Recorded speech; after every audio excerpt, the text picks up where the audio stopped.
I'm just like kind of Thank you.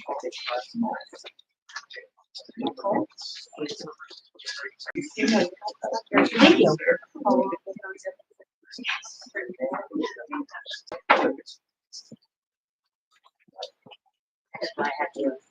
These are what you do. Sure. You like to start. Yeah.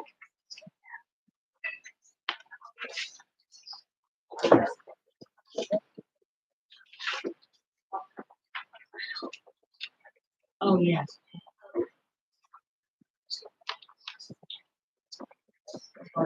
Yeah, yeah. That makes sense. we can edit it, right?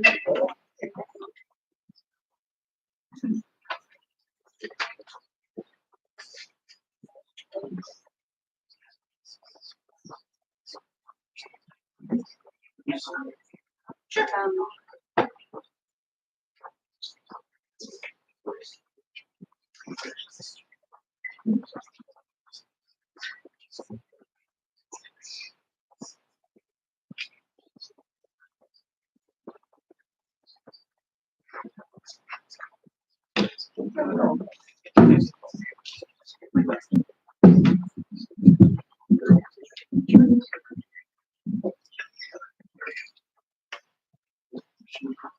Yes, yep. We are live.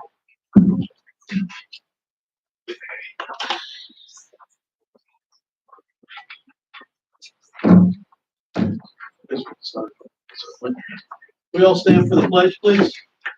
I pledge allegiance to the flag of the United States of America, and to the republic for which it stands, one nation, under God, indivisible, with liberty and justice for all.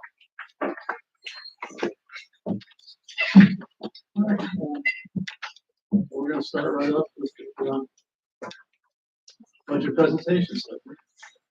Sure, I will start an intro. Today starts the official public conversation about the budget, but really the budget conversation begins far before this, usually after the last adoption. And this is a preliminary budget with a lot of unknowns at this point, including the governor's proposal right now. But we had a conversation in audit and finance for the last hour where we talked over rolling over the budget from last year and some of the, in general, assumptions about the cost of things to talk about where we might be. This is certainly going to change, hopefully for the better. But there's always the risk, particularly with health insurance, which you hear us talk a lot about, that it could potentially get much worse. So the slide that you see behind us is also attached to Word docs.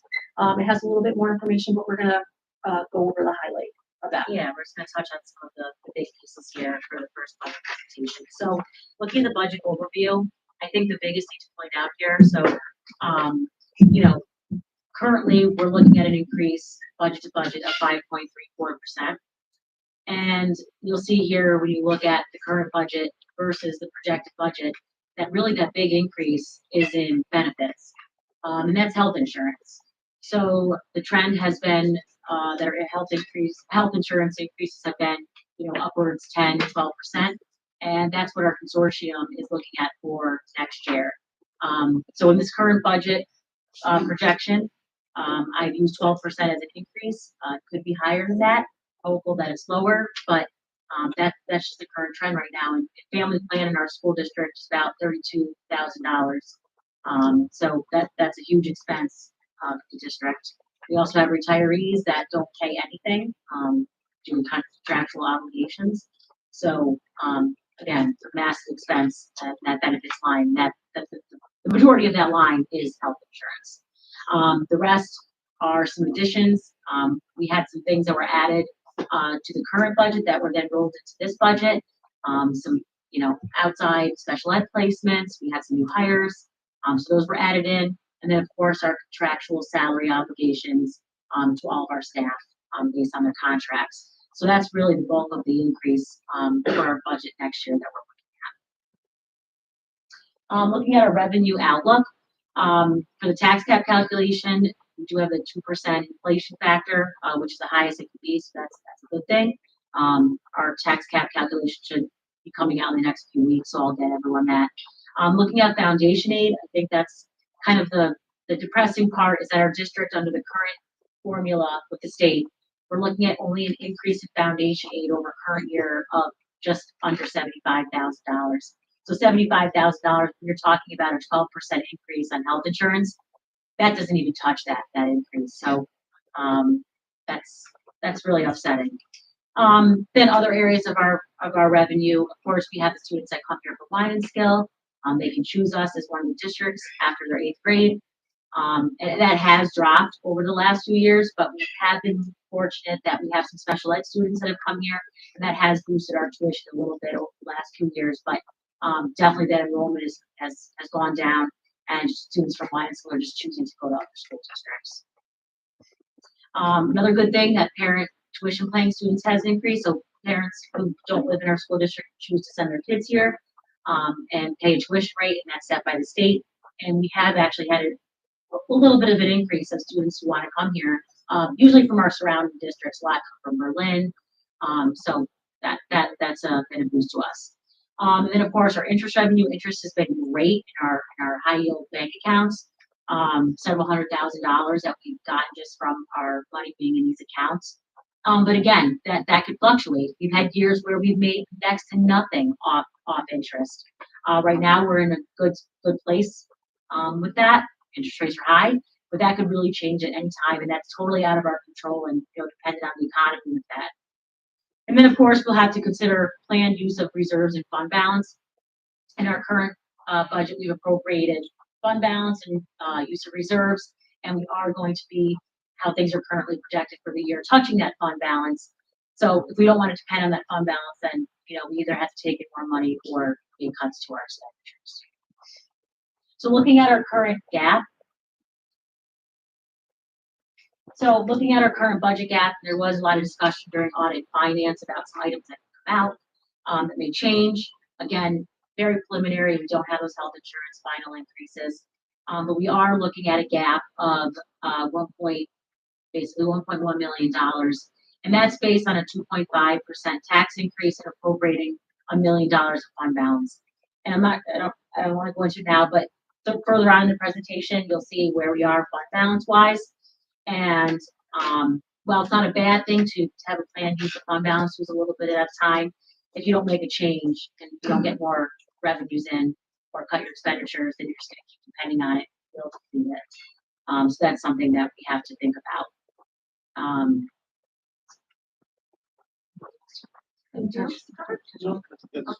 So again, early in budget season, we'll have a lot more solid items for next meeting. We'll have the governor's run. We'll have preliminary health insurance increases from our consortium. And also our tax increase, our tax cap calculation. So by next meeting, we'll have a lot more solidified and we can move forward. Thank you. So that brings us to 40 minutes from last meeting. Leah, Tammy, all in favor?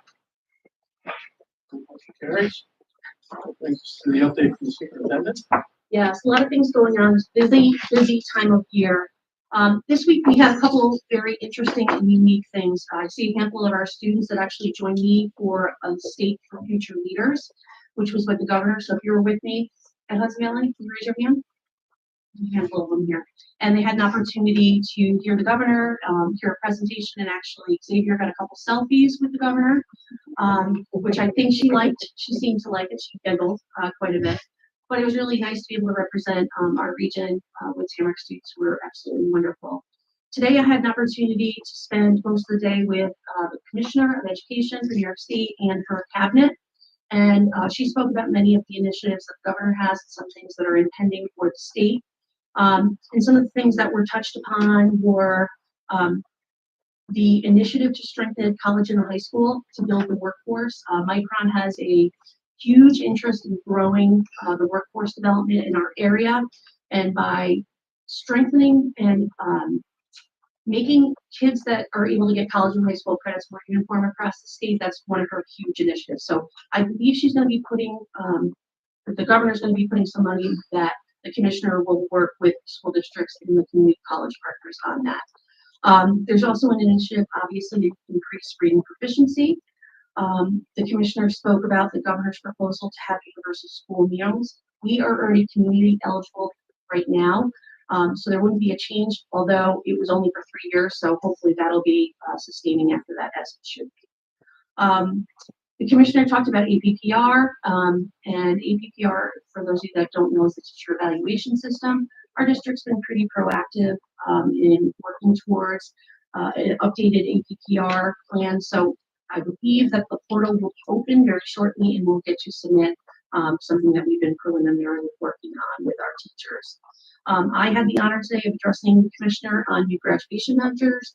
I told her that we were excited that there's going to be opportunities for kids to demonstrate proficiency in a different way. But one of my concerns is about the funding for the professional development that the teachers are going to need, particularly with the turmoil at the federal government. We use title funds from the government to do things such as reading teachers, professional development, English as a new language learning, and some of our health and safety things. So that's something that's certainly on my mind, and I was able to share that on behalf of other superintendents. There was a conversation that occurred at the PTSA meeting this week on DEI, and I'm having Mrs. Norton here. And Ms. Norton, would you be able to tell the board and the audience a little bit about what you're working on and shepherding those initiatives? Absolutely, yeah. So DEI, or diversity, equity, inclusion, is an opportunity for us to look at the school and the needs of the students, make sure everyone feels belonging, acceptance, and that we recognize that even though we have differences, we're all more alike than we realize. But it also allows us to provide opportunities to give students support in ways that they may not already have. So we're looking at introducing the topic to students, doing a couple of activities, creating policy so we can see what the needs actually are in the school. And we have some students involved in that work with us also. And certainly this board has had goals for many years about inclusion and equity, so I think that falls in line with that. But usually the way these things work, it's kind of a ground up, and the recommendation might ultimately to the board to have policy or to adopt particular things. So we'll look to that group to present to this board at some point. Another thing that was top of mind for this board for the last couple of months was cell phones. So I do want to mention what I know thus far about what the governor intends to propose. It's my understanding that she's going to have a proposal to create a statewide standard for distraction-free learning. That will probably go to schools. I don't know what that will look like, but that would be a part of the conversation, certainly for this board, and we would have school forums, etc., to try to shepherd that initiative. So I think because the budget is coming on the 21st, at least I believe it will, we should have more information at that time.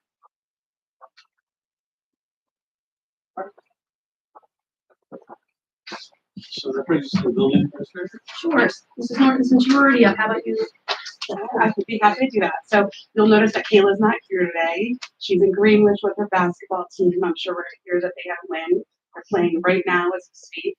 She wanted me to mention a couple of things. One, their sports are doing really well, but also that Big Red Day is coming up on the 25th. So not only do we get to celebrate teams from 9 in the morning until 9, probably at night, but also it's senior recognition.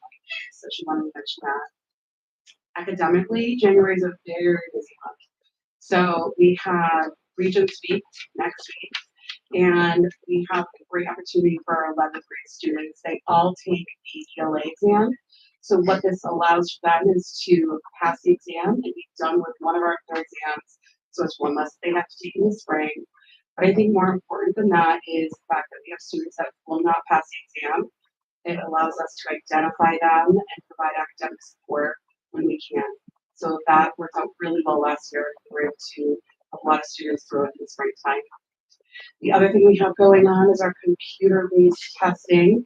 So we do a simulation for that. Last year, all of the schools went computer-based testing instead of paper for our 6th or 8th grade. So we have a simulation coming up on January 30th. So we have some great opportunities for academic support. We also have a lot of exams coming up. So busy. Just Summer, January, like Mrs. Norton said, is a very busy month. Kids are in the thick of academic learning, but we're also planning for things to come in the spring, including testing. The January 30th simulation will also include students in grades 3 through 5, because all testing this year will be computer-based.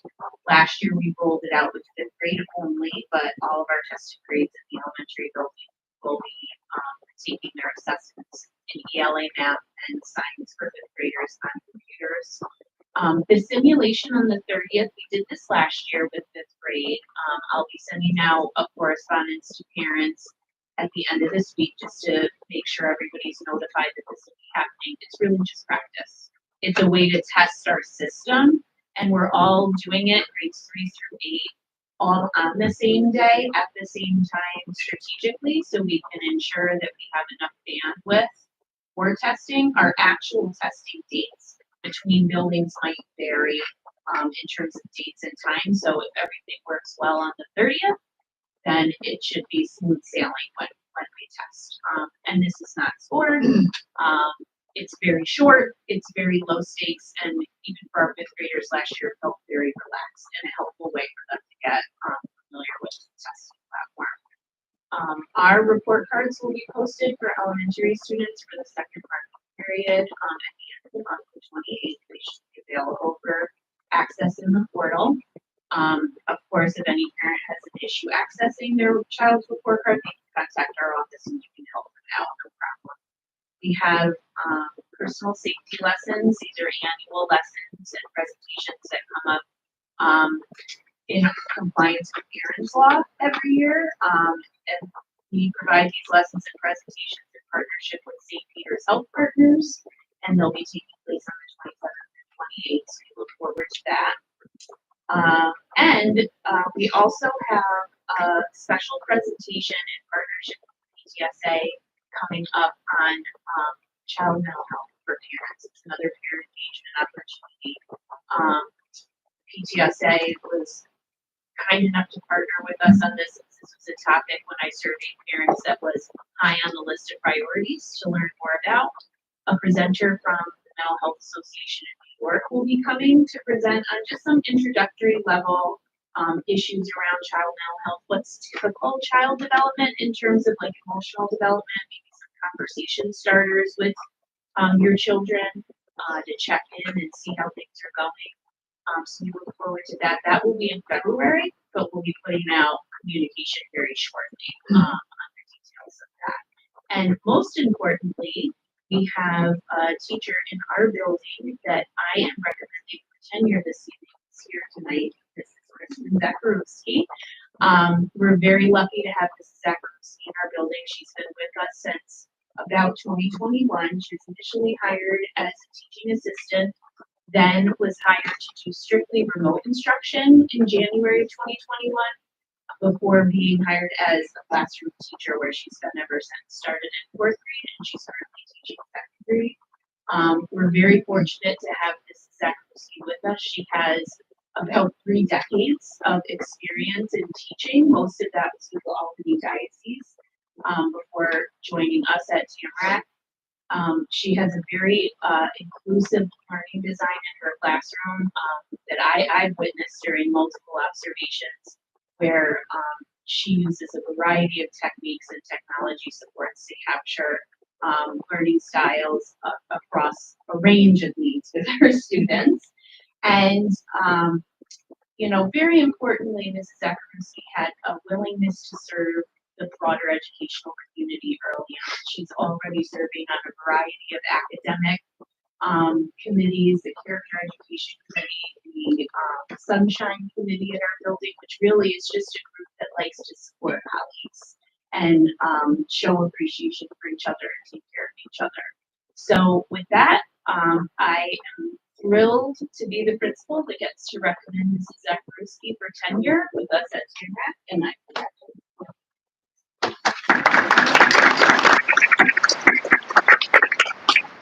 Congratulations. Mrs. Comini, do you have anything tonight? I don't have anything. Okay, so that brings us to committee and liaison updates. Anybody have? We'll just have the audit finance. That brings us to this Zakaruski. Motion to put that on the table? Actually, 8.0.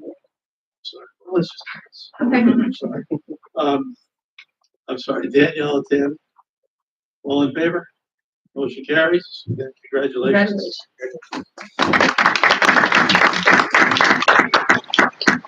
So I'm sorry, that brings us to 8.1, the new curriculum approvals. Motion to put that on the table. Kevin? Ryan? Discussion? Just want to note, these are proposals that our teachers have put in this curriculum assessment council, which is our process here at Tamarack. And I'll just note for the record, there is a proposal for Sports American Society, a one semester course, applied algebra, intermediate algebra, which is math 110 at Hudson Valley's for the course for credit, a music lab, a metal smithing and jewelry class, and three-dimensional design sculpture. So by approving curriculum writing, that gets us started on being able to offer it. It doesn't necessarily mean these courses will run. Obviously, they've got to have student subscription in there, but my suspicion is a couple of those are going to be very popular. Just to add a thought, Kevin said would be a fun 6 hours of discussing these. The enthusiasm we saw from the teachers coming in to present these proposed courses was apparent, and all talking about get college credit. Students are really interested in this. So it's very responsive, I think, to what people are looking for. So it's a great proposal. It's exciting. All in favor? Motion carries. Brings us to special ed, 10.1. Motion to put that on the table. Danielle, Tammy? All in favor? Opposed? Motion carries. Can I just mention two Yes. things? So, two long-term employees are retiring. Michelle Knuckle, who has been with us for 30 years, is retiring. She will absolutely be irreplaceable, and we will miss her tremendously. And tonight we also have Liz Lawton, who is a custodian. She's worked all over the district, but she takes the kids in the morning, and Liz is retiring after this year. So we will miss them, and we'll wish them nothing but the best of luck. All right, so, motion to put 11.1 through 11.9 on consent. Ryan, Tammy? All in favor? Motion carries. And that brings us to the superintendent's recommendations. Motion to put that on the table. Danielle, Leah? All in favor? Motion carries. And that brings us to public comment.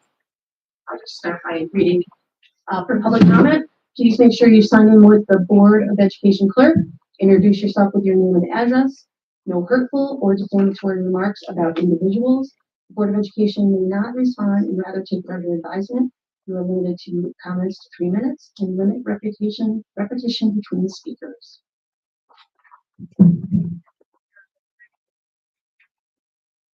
Hi, everybody. Happy New Year. It's been a while. Besides saying thanks to the school board, which I think I've done a number of times again, I haven't stood up here and made a comment out of frustration in a while. I will admit to you, or I'll say right up front, I'm not frustrated with the school board at all, but I am frustrated at a level that I want to share with you and make sure that you're aware that I think I'm frustrated, teachers are frustrated, students are frustrated. We'll find out in a minute. And here's what the story is. So I heard today that there was some accident in IT, and they were, I guess, getting access to some iPads. Somehow that flicked the switch that teachers cannot use their phones for email, Google Slides, Google Docs, or any Google program. And I'm not talking about at school. I'm talking about anywhere. So I can't be home. I can't check my email. Students can't use Google Slides. They can't use their email. They can't use their Google Classroom. Thanks, who else forget the thing. And I would just ask students right now, raise your hand if you use those things on your phone. Raise your hand if you use those things on your phone every day. Every day. Huge impact with this mistake. Now, once the mistake was discovered, I would hope it would be a, oh, geez, sorry, we'll back this up so that you guys can all function like real human beings in society. Not, yeah, geez, you're going to have to go and sign a disclaimer and download something on your phone And when you download it onto your phone, let me tell you what it says. Warning. So basically, you get to a point where it says, in order to read your email, you have to download this other thing on your phone. It says, warning. Quote, installing this profile will allow the administrator of the Google administrator to remotely manage your iPhone. The administrator may collect personal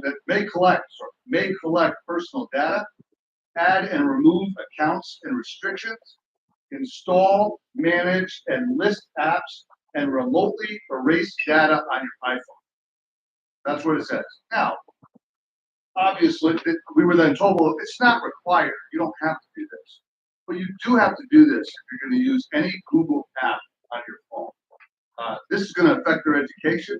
This is absolutely going to affect you. So I guess what we're supposed to use is our Chromebooks. I mean, this may surprise you, but even over the summer, for example, sometimes I do a little schoolwork, I check my emails. I've even done it at the beach with my phone. I'm not going to sit on the beach with my phone. It's not happening, right? I'm not sitting in the passenger seat with my truck. My Chromebook doesn't communicate with satellites. I am out of touch with school if I'm not online. They all are. So all I'm saying is, can you talk to somebody? Do you have any influence to talk to somebody and tell them to flick the switch back to where it was? Because people are frustrated, and I think every minute that this goes on, my text has been blowing up all night, and I'm sure students are probably been talking about the same thing. So, anyways, thanks for listening. There's my frustration. Thanks for your comment. Scott, well, last- I was wondering if there's any plan in the near future to make the school lunches any better.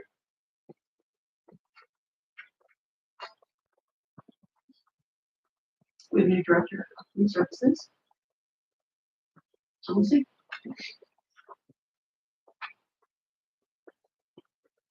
Will wait.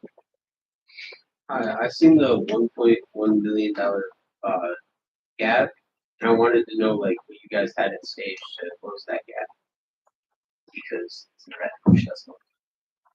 We're not waiting for more information. Thank you. It's a future. Marilyn Maloney. I also had the same question as Mr. Olson, as this does affect a lot of us, including myself. I use my phone for majority of my schoolwork as I'm not home often.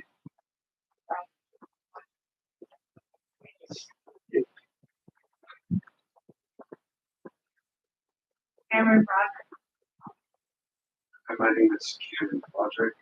I was just wondering what ball field was going to be built and when graduating party.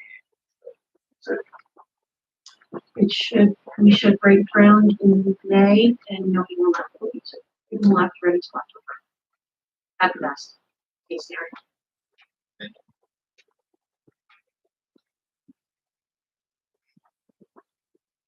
Eden Lopro. Hi, David. I was just wondering when pipes and etc. Also, when there's going to be like hot water bathrooms. Probably big bathroom. Do you know what bathroom? I mean, just old ones. You have to do I don't go in the boys' bathrooms. Yeah, I know. I'm not trying to be funny about it, but as soon as I know I can. There was hot water in men's room and lobby there. Caroline Murphy. Hi, I'm Caroline, and for those of you who don't know, breakfast that is offered by the school in the morning has been altered a few times, changing from 3 periods of the day to 1 period to now a supposed 30 minutes. I say supposed because it's shifted to open at 7 o'clock in the morning with a second bell, 7:30, which is 30 minutes. Yet the doors of the school building are open at strictly 7:15.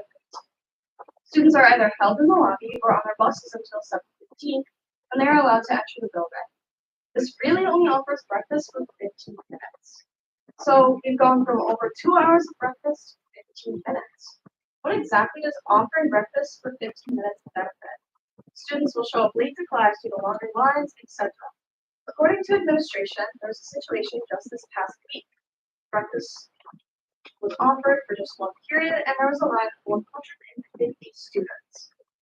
And to my knowledge, breakfast was shortened because of a few instances where a handful of students had been broken calls and using breakfast as their excuse. I don't believe that 15 minutes is nearly enough time to keep our student population. So does the school board support that 15 minutes is enough time to feed our student body of about 500 plus students? Am I able to respond to that? I would love to let you know what's going on. So what happened was, we had a bunch of students that were missing in the first period, like a lot. This is Martin. You grab the microphone.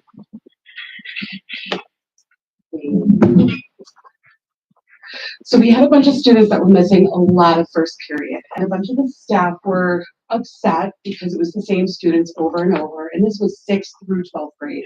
So what we did was, at first, we shortened it from first, second, and third period because so much of the day was people were missing classes. So we shortened it to the first period. And then what we noticed is that so many kids were missing first period. So I sat in the cafeteria in the morning and watched what was happening. And what I noticed is that kids were walking, doing their building thing in the morning, hanging out, and then coming down for breakfast at about 7:30, 7:35. And what I noticed is that there was no line, and it went from no line to a huge line that was taking like 20, 30 minutes. So I open up the door now in the lobby at 7 in the morning. All of the middle school students are allowed to come in just to kind of get them moving. They're a little bit more slow in the morning. Each bus is allowed to let the students that are in 6th, 7th, and 8th grade off of the buses. And anyone that's in the lobby in the morning that gets dropped off or drives in, everyone is allowed to come in. What this has done, it's spread out the line. So the first week we did this, there was no line. There was absolutely no line at all. What I did notice is that some of our students were coming down multiple times, or I saw them in the line with friends a couple of times and they'd be down 15 minutes later and missing class intentionally. So I looked at the numbers and we had about 150, 160 students. That number hasn't changed. If there are some students that maybe aren't getting breakfast anymore, then there must be other students that are getting breakfast now that weren't before because they couldn't take advantage of it because of the line. But I haven't noticed anyone not getting it. So I hope that helps. Yeah, so you're only letting the middle schoolers in at 7 o'clock? No, just the middle schoolers, letting the middle schoolers come off the bus in the morning. Anyone that arrives to the school for 7 o'clock, I open the door, I stand in the lobby, everyone's welcome to come in and start getting breakfast. So the school is allowed off the bus at 7 in the morning? No, so we're not letting high schoolers off the bus in the morning, just the middle schoolers to kind of get them through the line a little bit more. It just takes a little bit longer, right? Yeah, and then I did have a follow if there was any way that we could extend breakfast to also benefit the administrative point on it, as like there are kids wandering along, there are kids that are taking advantage of breakfast, using it as time to have class or whatever, but like, I guess put our foot down on those kids and say, hey, we've already done this, and not restrict kids that breakfast. Yeah, absolutely. So we did do that. So whenever I see a student now that's in the cafeteria in the morning multiple times or not really eating breakfast, they hang out with their friends, I send an email, I push them along, send an email and say, if it happens again, let me know and I'll address it. We'll get a consequence there. I don't know of any students that need to come in after the end of first period. What I'm seeing is that for the last 10, 15 minutes, so 7:45 to 7:50 to 8 o'clock, no one's even coming down because everyone's eating already. Yeah. My only other thing also is in the past, with it being open from first, second, and third period, for those students who might have, let's say, calculus first period, can't miss any of that class. Study hall, second and third period, they're available to not miss class and to not be wandering the halls, but get the breakfast that we do later on. Is there a possibility of that happening again or not? So I think it's difficult to say. We're kind of testing things out and seeing how they work. I would say that when the doors open at 7, by 7:15, every student's in the building, right? Buses have lit off, everyone should be in the building. So It's 7:25, 7:26 is when students should be moving along to their first period. And teachers are allowing students to have an extra 10 minutes or so if they need it. So most people should have at least 15 minutes without having any concern of missing time from first period. If we have a great need of students that need to have breakfast later in the day, then we can look at that. But if you could let us just have a little bit of time to see what happens over the next couple of weeks, that'd be great. And let me know if the concern is still there. Okay? Great, thanks. Thank you, Mrs. Hart. Thank you. Astrid? Hi, I'm Max. I was wondering if you guys did redoing the high school gym locker room similar to the middle school gym locker room. Like renovation. Yeah. It's not on any immediate plans, they'll probably use it. All right, We have an executive session for potential litigation and personnel. all right, so motion to move into executive session. Danielle, Leah, all in favor? Thank you all for coming. Mrs. Zachary, can I get a picture of you and Mrs. Honorado? Congratulations.